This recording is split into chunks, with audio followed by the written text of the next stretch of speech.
Hey there, I'm Ryan Chan, the CEO and founder of Upkeep. In today's video, we're going to explore the intriguing world of Hoshin Kanri, a strategic planning process from Japan that fosters company-wide communication and implementation.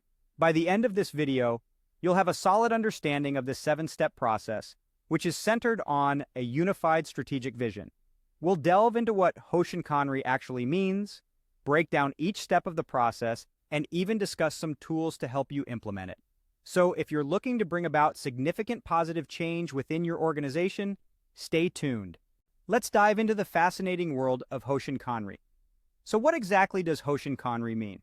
This phrase is Japanese in origin, with Hoshin translating to direction and Kanri meaning administration. Together, the phrase is often translated to compass management, which perfectly encapsulates the essence of this strategic planning process. Now, let's break down the 7 steps involved in Hoshin planning. The first step is to define your ideal future state. To know how to get somewhere, you need to clearly understand your destination. This involves reviewing or creating your company's mission and vision statements to clearly reflect the ideal future state of your organization. Step 2 is all about defining big goals. The heart of Hoshin planning involves identifying and then achieving breakthrough goals that will bring about significant, positive change within your organization. These big goals could be related to new products or services, an expansion of your market, or a completely new way of working as a company. Keep in mind that these breakthrough goals may take 3 to 5 years to realize. Next, in step 3, you need to build your stepping stones. This means breaking down your breakthrough goal into smaller, more manageable chunks. You'll need to come up with smaller goals for the next year that are achievable steps towards your big goals. Step 4 involves aligning your teams. Once the annual goal is set, each division, work group, and individual must align their specific goals to support the company's overall objective. Step 5 is all about getting to work. This is where you roll up your sleeves and execute your part.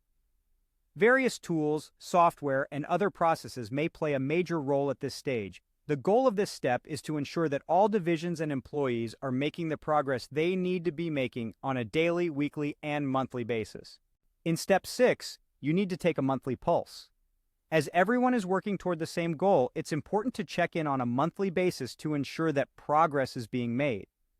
Supervisors and managers must understand how to motivate and encourage their team to continue moving toward the company's overall goal. Finally, step 7 involves conducting an annual audit.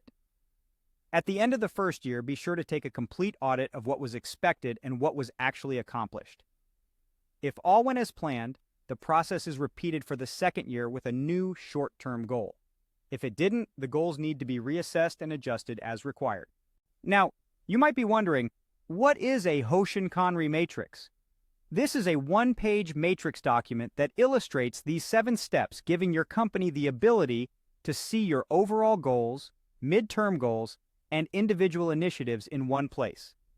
The matrix includes 4 quadrants: long-term objectives, 1-year goals, top-level priorities, and improvement metrics.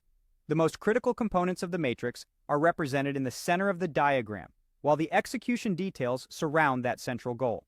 So, how do you implement Hoshin Kanri? There are several application tools and techniques that can be used. One of these is Catchball. During the implementation process, there must be an active exchange between top management and mid-level managers. Think of it as a game of catchball, where strategy and goals are communicated and tossed to the middle management team, who sets meaningful KPIs for tactical execution. This is then thrown back to top management to ensure they support the overall goal.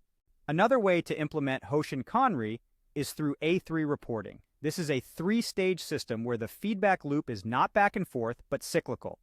Top management may begin this process by outlining exactly what the long-term goals are, which is sent to the middle management team. This trickle-down effect continues until it reaches the lowest team level for implementation. At this point, the how is detailed and makes its way around the circle back to top management, informing future planning and goal setting. So there you have it. That's Hoshin Kanri explained. By following these steps, you can effectively implement this strategic planning process in your organization. And that wraps up our video. Thank you for joining us today. We've explored the concept of Hoshin Kanri, its 7-step process, and some tools to help you implement it in your organization.